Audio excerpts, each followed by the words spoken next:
just recently.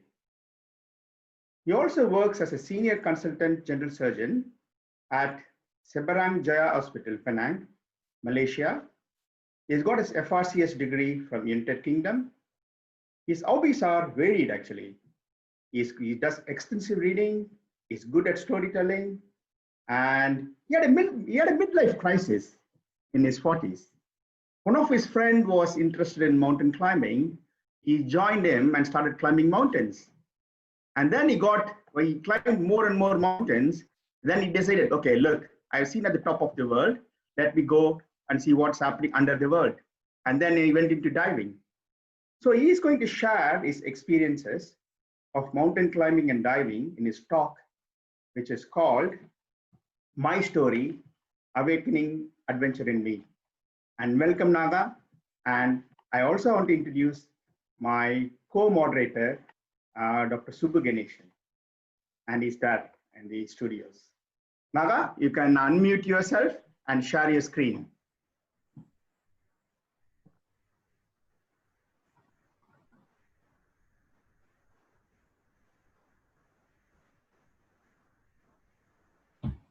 Good morning to all the Asian country audience. Good morning, good evening to the Western country audience, and a very good morning to the organizers and to my good friend Prem, the moderator for my talk. Well, my talk going to be on pictures, and as we all know, pictures speak thousands of words. Well, these thousands of words I am going to speak. And this journey with me of my adventure, you will be walking through as you all are doing with the webinar of Rise 24 Hours. Let me start my story. My story, as I said, awakening the adventurer in me, which will cover mountaineering, diving, some amount of human aid, and backpacking. This is what keep me going. As Dr. Prem have introduced, I am Nagarajan T. Vellasamy. Well, my story starts with a little boy of 6 years old, 5 decades ago, born in a small village called Penang, Malaysia, in Southeast Asia. Those who are not aware where is Malaysia, you will know about Thailand and Singapore. It's in between that. Malaysia, northern region is Thailand, and down is Singapore. And Malaysia is kind of vast nature is that. And coming to this dream, this little boy had a dream. As a little boy, his dream was to be an adventurer. However, his parents, who were doing menial job for survival in Malaysia during that time, had a dream for this boy. He should take up something professional to have a better life for him. So this little boy took the dream of the parents and let go of his, and became a professional healer. And that connects to human, and by connecting with human, he connects to nature. So he was passionate about his job. And one day, it is, as he said, midlife crisis, around 30 to 40 years old range. I came across my late friend, which is in the center. He is a avid mountain climber, and he used to go up various mountains, and is very active. One day during my work, I came across him. He's a good friend of mine, in my work friend. And he told me, I'm going up an expedition on a mountain which is less trodden. Do you want to join? I I looked at him and said, see my size, see my nature of work and the bad habits like smoking all I have. Do you think I can do it? He said, you can if you put your mind. Then my dream of childhood rekindled. So I said, fine, I'll join you. But I got a request. I need a toilet and water if I need to go for toileting. He said, no problem, my friend. I will get you that. Then said, fine, I'll join you in your training. And I was able to complete and fit enough, reasonably fit enough to travel with them. So this was my mountain I supposed to go. It's called Kurubu Mountain, which is 2050 meter. And it takes around 7 days to reach the peak. And this is the third day of my journey. And that morning, I took this snap, and this is the peak I used to go, which needs another 3 days to go. Imagine, from nowhere, I'm somewhere. And at this juncture, I must put you this picture. Here is my nephew, as my friend convinced me to go up this mountain. I convinced my nephew, who stays in a comfortable home with aircon and good food cooked by his mom. However, on this journey, he told me now he values his mom. When life gets difficult, we realize about the value of good things which we never realized when we were at that time. And coming to me, I have to tell you about the toilet. So on the third day, I couldn't hold on to anymore. So I asked my friend, can you show me the toilet in the middle of the jungle, in the rainforest? And he told me, he gave me a spade and a pail, tell me, find yours, do it yourself. I got a shock. I couldn't take it, but no choice. So I dig that my own toilet and I got a pail of water. And he said, in case you need paper, you can use the wet leaf. That's how my journey of adventure starts.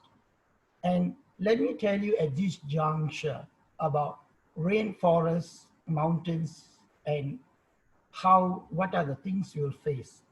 Like before that, let me classify. We classify into high altitude mountains and low altitude mountains. Most of rainforest mountains comes under low altitude mountain. Each got its own challenge. And here the challenge in low altitude rainforest mountain you'll face is, this is what. One, it will be always raining, so it's wet. Number two, you will always walk through mud. Your leg up to the knee, you have to put your leg. And third, you have to hold on to the root to climb. In fact, you have no chance to walk through. So, and imagine it's a slippery route it will be. Beside that, being human, we enter into the nature, we have to do contribution, as we all have to do for rice to contribute for helping the poor. The same thing I have to do when you are in the rainforest, because there will be leech sucking your blood, and that's the contribution we have to do. And technically, in this low altitude mountain, it's very challenging in two ways. One, you need a good stamina. Number two, you need endurance. If not, life will be difficult. And third thing, you must enjoy the pain you undergo to increase your endorphin. Well, we were able to finally complete this first mountain which we have to undergo, which we have went. And actually we have to cut our way to the peak because this is less trodden mountain in our country. And it's the second highest mountain in Malaysia. And on the way, we will come across scattered village of we call Orang Asli, or what you all know as Aborigines, which where we will do some amount of medical and dental work and give them some talks and sometimes some contribution of money for them. That's what we have enjoyed along the way. Next, let me take you from the mountain to humanitarian work. Humanitarian work, this is in 2005. I've been to Pakistan where earthquake happened. This picture was taken at the time. Let me tell you about why I have to go for this humanitarian work. The thing is, in 2004, those who have forgotten, had tsunami happened on 26th of December. And on that day, I still remember vividly, I was I and my friends were driving up for a mountain training nearby to a nearby hill. So in that way, we passed through a beach where we see there were there were there were picnickers and young children playing in the water as we went. It was so lively to see people enjoying the weekend and on a Sunday. And after a few hours of our climb, when we came down from the hill, we have to pass by the beach. Then I got a shock in my life. There were topsy-turvy and people running helter-skelter. And I got down from the car and asked the local, the people there, they told me, the sea is very angry. I couldn't understand. Then as I see around, I saw a boat on the road and pool of seawater on the road. And as I focused further down the beach, I saw volunteer workers and fire brigade people bringing up dead bodies up to the road and putting out on the pavement on a black back. It really saddened me, disappointed me, upset me. And while driving, I was in tears because I'm from Penang. I never seen a natural disaster in my state, in our country, though human disaster are there. Thus, at the time, I thought that I should make an attempt to help because during that period, hundreds of thousands of people died. I'm sure everybody aware, most of the Asian country affected. And our neighbor country near in Indonesia, more than few hundreds people, nearly 100,000 died. And I thought of going, but my heart couldn't let me, though I'm a doctor. So I let go that with the shocking scene in my eyes.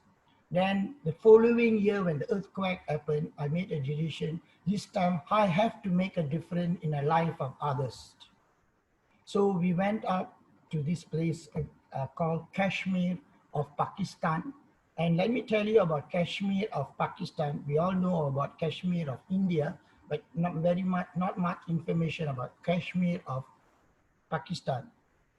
To go to Kashmir of Pakistan, even a Pakistani require a special permission if they are not from Kashmir. And only Kashmir Pakistanis only can go. And we as a volunteer got this opportunity to go. Number two, in this place, what happened is because we are a small group of doctors and a few journalists came up with our own money to go and help. Thus, when we reached Pakistan, this place of earthquake, what happened is they sent us, because of a small group, they sent us to most interior part of the mountainous area to help because nobody can go. Most of the medical frontier, Red Cross and Mercy Malaysia, all keeps in the town, their mobile hospital. So we set a clinic at the village, the smallest village, and then from there we go to the interior of the mountains and we do our medical aid there and give contribution or whatever. And in the process, some of the difficult patients we bring down to this clinic and down to the hospital, mobile hospital later. So why I took this picture, these cute little children, because even in this much distress, they got full of smile and heart to help us in helping them because they carry the bag and get us a drink and they can, what makes us keep going, even in this kind of so much of pain, they can have a smile in their face. Well, this is the group of few doctors and the volunteers, local and ours, running the clinic there, the field clinic down there. Well, as the patient load is too many, really, then only I realized where a doctor's work is really appreciated. And for to help us, we make our journal, our reporters and journals staffs to help us assist in this work of treating, where they organize the people and then do a bit of dressing. We have to teach on spot and keep the work going. Well, this is this is how Kashmir was. It actually, what I picture it is something like New Zealand, but it's a, the thing is the beautiful buildings prior to it, most of the buildings collapsed, and there are still people finding for life to save. And here is my friend called Ravi, a Malaysian, who we took him for the purpose of mountain terrain, which he knows very well, he being a mountaineer. And for information about him, to tell about him, he have gone up Everest, which is the height of 8,400 for 8,048 meter, two times, one from the Nepal southern side and another northern side from Tibet, and he have gone to other highest peak in the world too. So he's the one who's helping us in this terrain where we are very difficult to go up and down this mountainous region. Well, after a while, I'm sure being a doctor and a professional, we all have burnouts in life. So when I have a burnout, I just take my bag, pack my bag, and I keep moving. And then I decided to backpack myself, and I only took 200 pounds for a trip of a month roughly. And I traveled to China, where I don't know the language and I have to keep moving by hand sign. And I started my journey from Hangzhou near to Shanghai, and I went up to the northern part of Mongolia to the border of Russia with 200 pounds only. And we walked through, we took the journey by hitchhiking, taking whatever mode of transport we can get, and we traveled throughout China to Mongolia. And here, this is my dream. I told you about the young boy had a dream, must see the world and must see this Great Wall of China as a kid, because his parents used to say from moon can see the Great Wall. So I thought, why can't I'm on this earth can see? At that time I cannot, but downline I'm able to do it. And as I got a chance to walk around 10 to 15 kilometers off this Great Wall of China, and I saw certain parts are so badly ruined, and I came to know there are these bricks are taken by the peasants for building houses sometimes. And currently, I think China is trying to re-maintain it. And it's very saddening to see this ruined part, and fact that some of it is humanly destroyed, though human built it 3,000 to 4,000 years back. Well, from Beijing, this is another experience I had. I don't know, I thought that this is very thrilling for me. I have to take a bus of 18 hours from Beijing to the Inner Mongolia border to cross Outer Mongolia. I'll come to that. So the interesting thing is here there is a sleeping berth, 3 tires. And seriously, I tell you, I have to lie down the 18 hours and I felt claustrophobic. And by the time the bus reached the Mongolia, it was around 5 a.m. So I saw all the passengers got down, rushed. So we also, I and my friend rushed along with them, and they went towards the wall, and some of them peed, some of them did the morning work. And we also did the same. After a few minutes, we were shocked, all disappeared and vanished. And we two only left over there. And slowly we get used to the light, dark, and then we saw somewhere a light. We went to the motel nearby, and then we sat there, took a bath. Then we told them about it. They say, here people move like hands. They got no time to waste. Then I realized how Chinese people are so hardworking people. Next, so as I was planning to cross over to Mongolia, so this is a very interesting experience I had, which I need to share. Very few people will have this. So from Inner Mongolia, which is belong to China, to cross to Outer Mongolia, we need to take a jeep, that 1 kilometer journey, and it costs $1 US. And to tell you, my friends, we were packed like human sardine. Then only I realized what means sardine. So end of the day, in the jeep, we were a big block of flesh stuck together with a mind awake. And we were went across that. For that 10 minutes, we had to hold on our breath. And we here now I'm in the Outer Mongolia, or the Mongolia proper we call, and still there are a number of them coming down. I was lucky, I was kept outside, so I able to come down quickly and able to take a deep breath. And I took a picture with these two young gentlemen. When I'm having a homesick after 3 weeks of travel, these guys are traveling for more than months. I think more than 6 months. They were telling me they were cycling from China into Mongolia and into Russia, and they're going to go back to their home country, which is supposed to be Switzerland, and German supposed to be. And I was really amazed with their courage to do that, which I don't have that. Next, this was when in the Mongolia, I went into the train. This was the olden type of train, and this train, the coach goes for kilometers. I was really surprised, but I cannot see one end to another, and it passes through a steep, which is a step before the desert, and they pass through that. And the whole journey we see only steep. And I came across, got down at the Ulaanbaatar, and I met with Genghis Khan. Of course, this we read in history book when we was a child, when we were students. But here I came across his statue, and I was amazed by his statue. And Mongolia, being a big country-wise is vast, but population-wise is scarcely populated. I heard most are herders, and they are very good horse riders. And what surprised me, they can conquer the world. Most of the part of the world they could conquer with such a small population.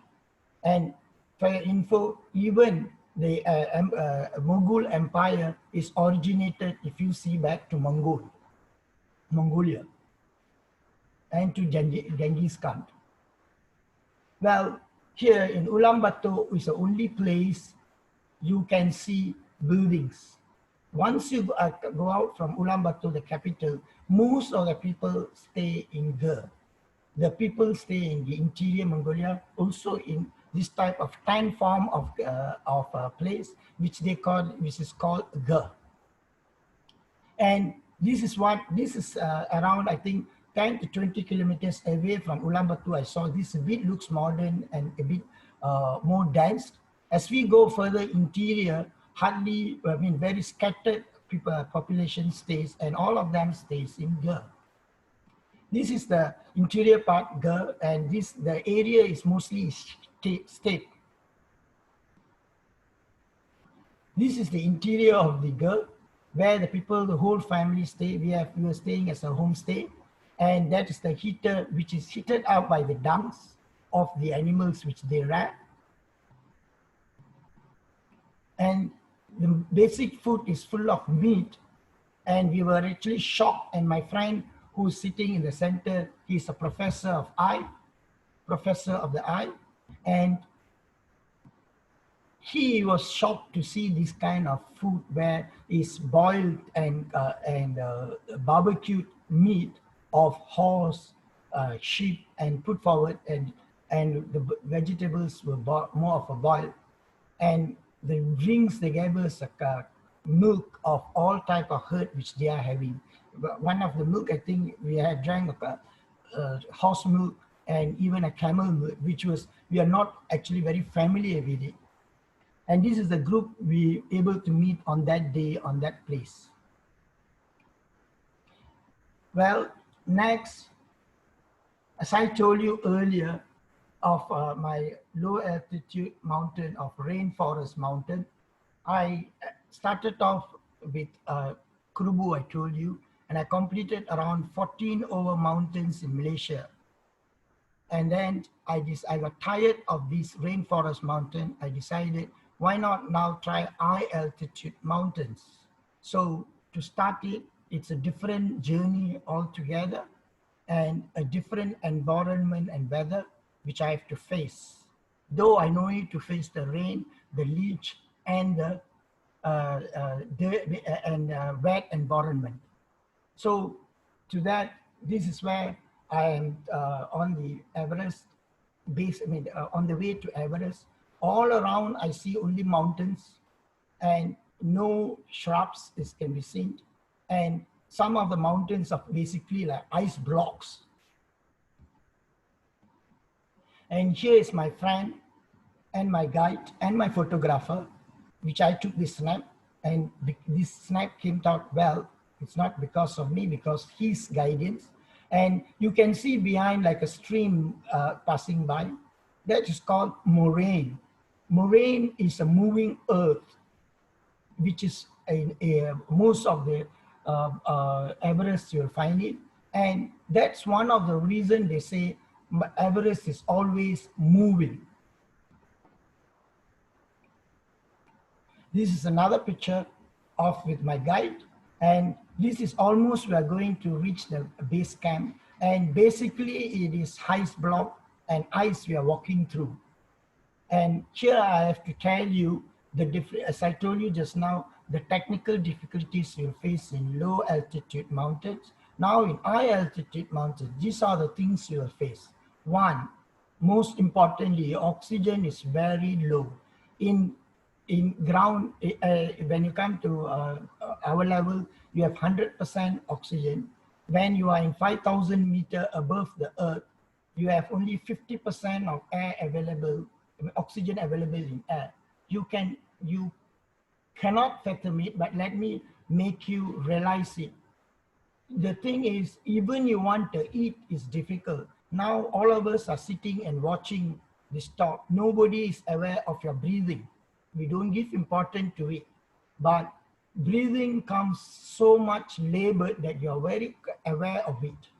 Number one. Number two, the weather is extremely cold, can go up to minus and can change suddenly. Number three, the wind speed can be around 50 to 80 kilometers per hour, and it can cut through you sometimes. And the worst thing is the heat of sun is penetrating through your skin because the sun is very near to you. And the worst thing is you are not bathing for months and you will stink, which is very difficult for me, it was. Okay, next, after the Everest I've been, then the same year I went up to Kilimanjaro. Kilimanjaro is the mountain found in Africa, which is it's an interesting mountain it is, because it is only mountain is a hanging mountain, we call it. If you have read in geography about mountain, a mountain will have a triangular shape and will have a various vegetation. Lower down you have a tall trees, then short bonsai tree, then rocks, then comes the snow. So this clear picture only you can find in this mountain, in this Kilimanjaro. And let me tell you about this Kilimanjaro. There's 2 points. This point is called Stella Point, which is 5,751 meters. Here, with 3 of us which went, one of my friend had a mountain sickness of hip, high altitude pulmonary edema, so he had to stop the journey. However, I had an extreme exhaustion. They suspected I have a haze, that means high altitude cerebral edema. They did a test on me and I didn't have it, so I could continue for another 500 meters to complete the Uru Peak, which is 5,805 meters. But let me tell you, I have to take my life in risk to reach this point because of my extreme exhaustion. once I reached the point, I can't remember the picture was also taken, and I can't walk, and I lost my consciousness to a certain extent that they need to carry me down and assist me to carry me down. And by the time we reached our camp, it was late and dark, and it is a risk I take. Sometimes you must be very careful when you're going up the mountain. This is I overestimated my life, but thank God I came out safely. The beauty about going about this kind of adventure trip or adventure sports is you can you can enjoy and feel the place where many can't feel it. And this photograph, I really love this picture because here it is Kilimanjaro people, the service of the organizers is like 5-star hotel. I got my own butler, we have our own waiter, own assistant, and everything is built for us purely a 5-star hotel. And here we were, this my butler have arranged all our food, our breakfast for us. And where can you have a breakfast having Kilimanjaro behind you and the sky below your lake? That kind of a feeling, you have to take that risk, and I don't regret overtaking my risk to feel that.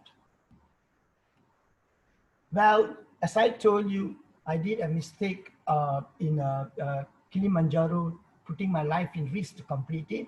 The following, in 2017, I plan to go up Mira Peak, which is 6,500 meter, and and and in this peak, I didn't prepare well because I was overconfident in myself.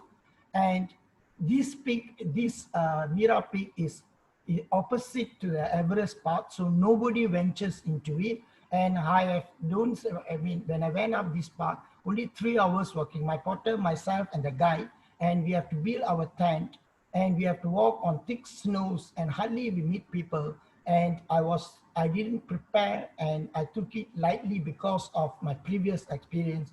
And here I failed. I failed to reach at 5,500 meter.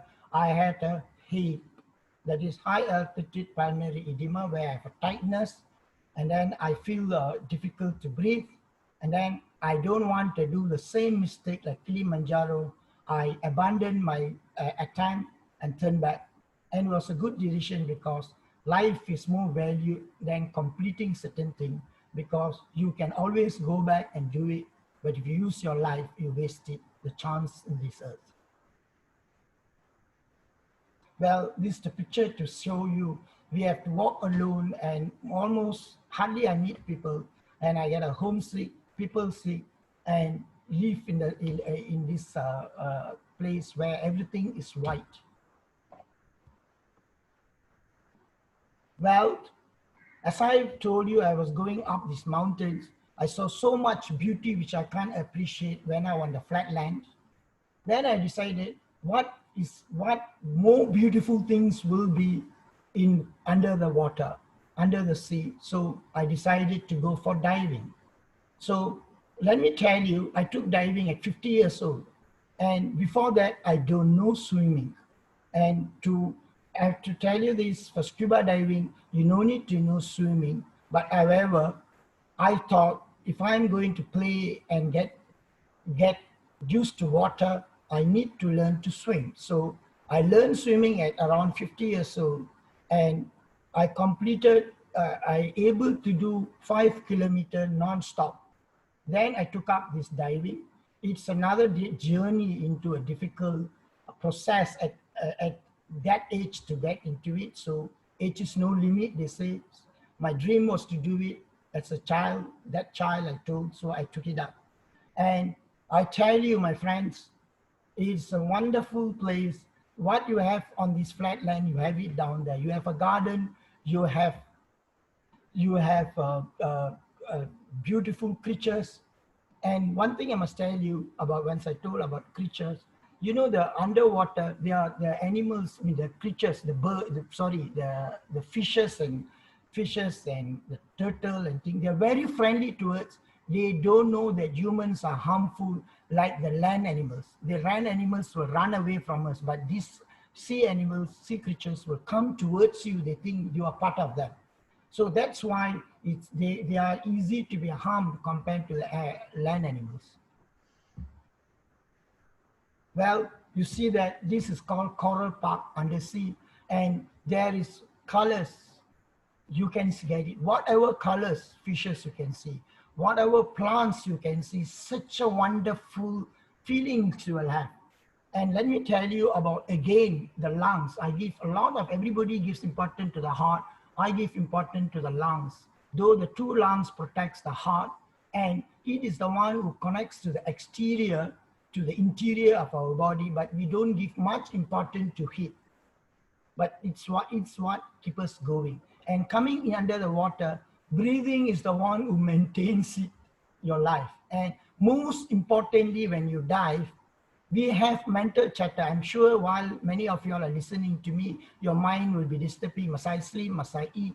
Must I go there? There are many things. But when you dive, your mind chatter closes completely. You go a form of meditation where you're only focus what you see, and that beautiful, colorful things, which like hallucination, you can feel it go through your mind to your subconscious.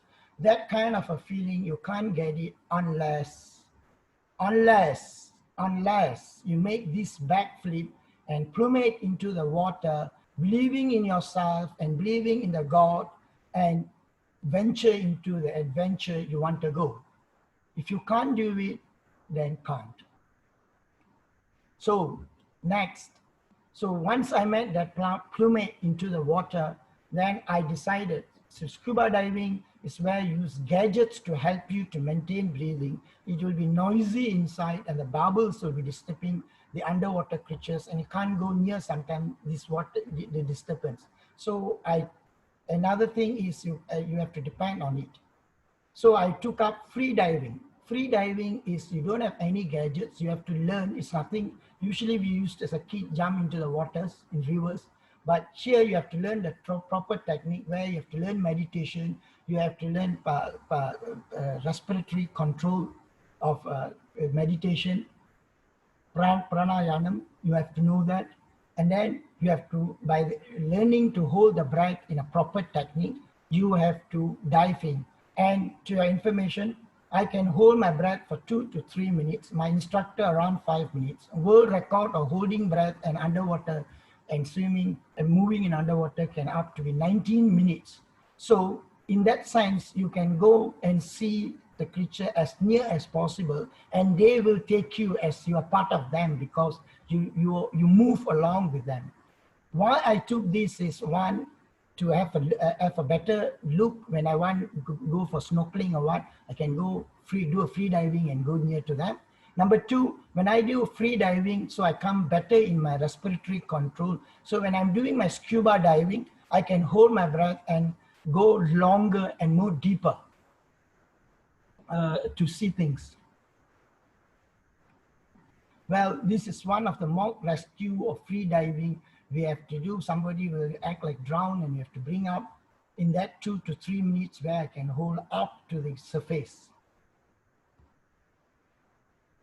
Well, if you want to go for this kind of depth, you want to get this kind of picture and live with nature, you have to take that plummet to travel. Go where you are not possible or your mind says cannot, you have to break it.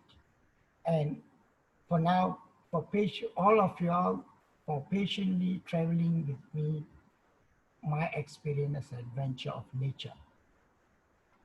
Well, let me tell you, all you saw picture, now I must put you some words. Every kid will have a dream. My dreams were to be a surgeon and an adventurer. Both my dreams I'm able to live through. If I got a chance, I would like to tell that kid which I started telling you at the beginning of my story. It is fulfilled, but I can't go back in time. So I cherish that dream and keep moving in my life.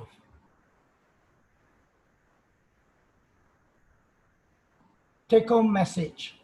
Despite our busy life in this materialistic world, We must spend time with the Mother Nature to find solace within ourselves.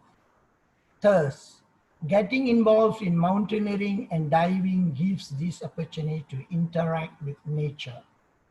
However, these adventure sports should be learned by proper means in order to reduce the risk of sporting injury.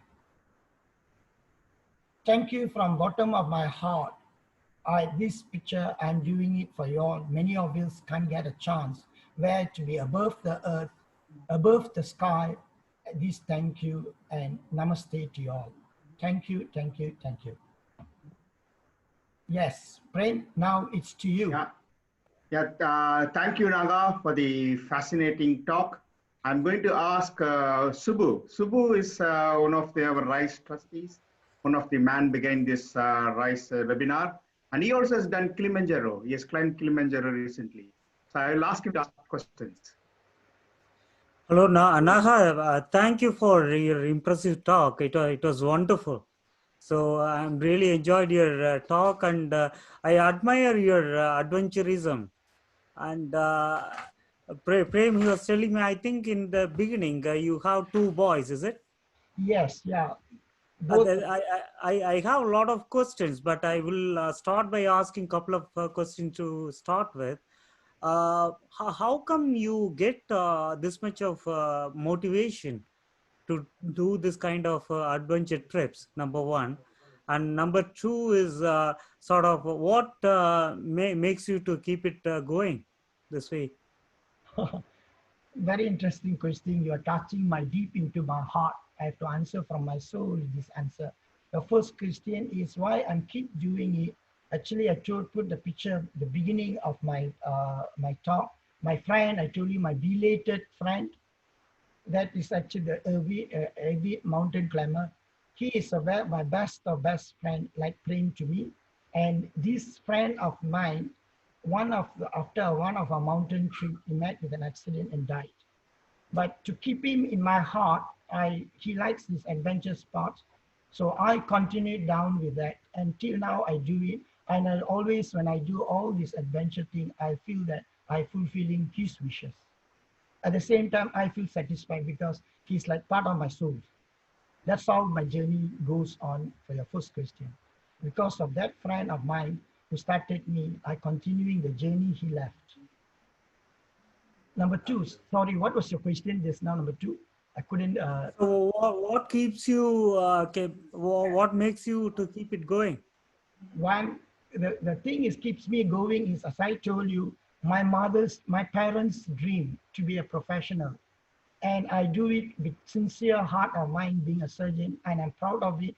I'm very passionate about it, and I'm always a patient oriented. So you know that will take a toll on you and you will burn down. Whenever I have a burn down, I try to just pack and get lost from the place. I leave everything and go, and I come myself to to re-establish and recharge myself. Then I'll come back. So this is what keep going. So I will leave Prem to ask a couple of questions, and I'll get back to you after that. Thank you. Nice of you. I have another couple of questions, but I'll wait for Prem to ask a couple of questions in between, please. Thank you. Thank you. Naga, Yes. do you get permission from Suganti for all your adventure trips? Well, or you take her with you? It's a very good question. I'm telling you, when you have a family, you have your life is their life. They are dependent on you. And I already told my son and my wife that this I'm doing it because this is my dream. You can't hold me down because that's my life. So I already told them the risk which I face, but it's minimum, but always anything got a risk. So they are always very prepared. And locking me like a bird in a cage, you can't. You have to let go what you love. So they realized it and let me do that. And that's a joy they brings, and that's a joy they feel when I come back. I'm excited about it. Fascinating, Naga. Fascinating. A lot of lessons for their wives. Subbu, back to you for your questioning. Now I have a question for you. I know you have done both the Kilimanjaro and Mount Everest base camp. It's almost a similar height, isn't it? How would you sort of compare both the mountains? Every lady's got their own beauty. Every place got their own beautiness. So coming to Everest Base Camp and Kilimanjaro, it got its own beauty and own challenges. Everest Base Camp, it is very cold, and to start off to end is cold, and you will have problem of low oxygen, and the weather changes is extremely can be very difficult.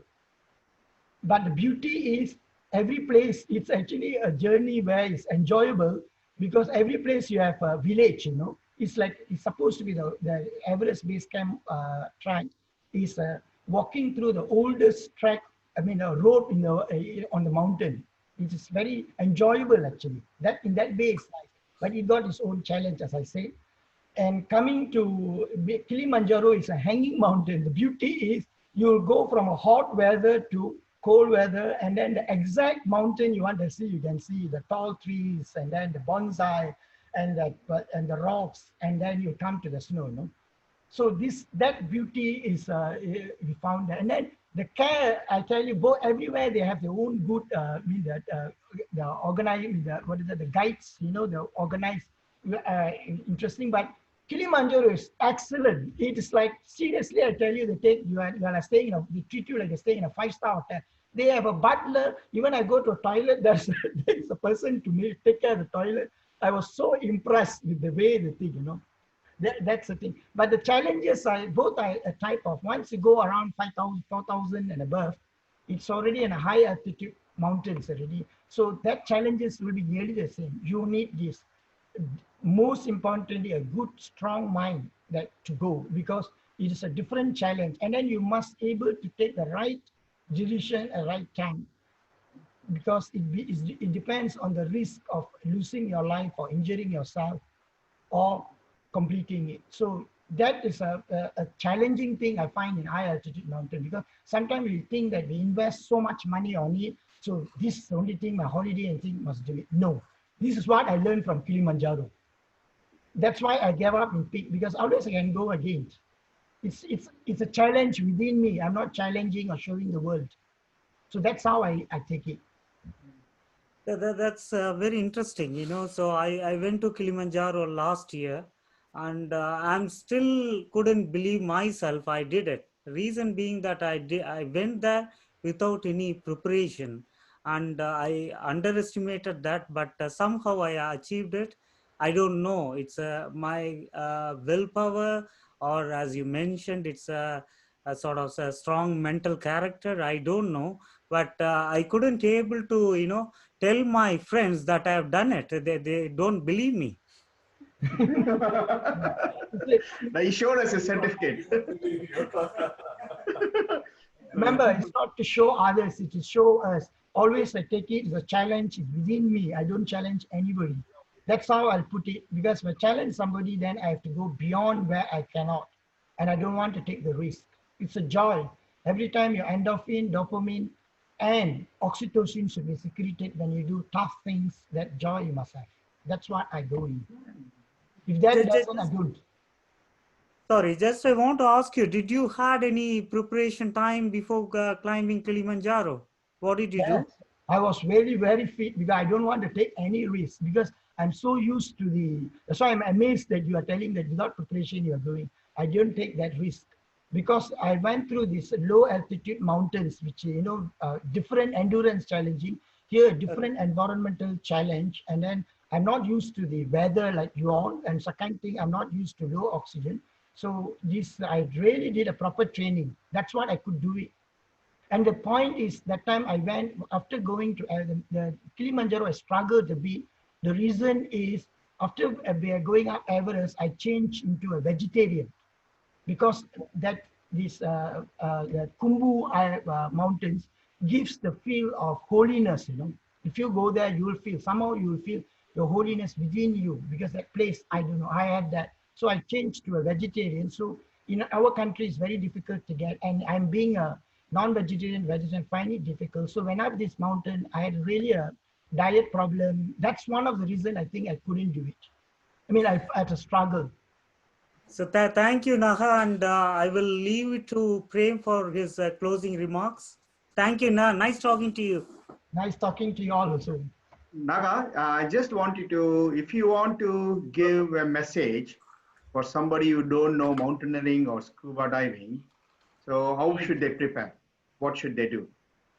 That's a very good thing. Most of us, like I'm surprised just now, the friend who spoke to that you went up without a train, good thing that you could do it.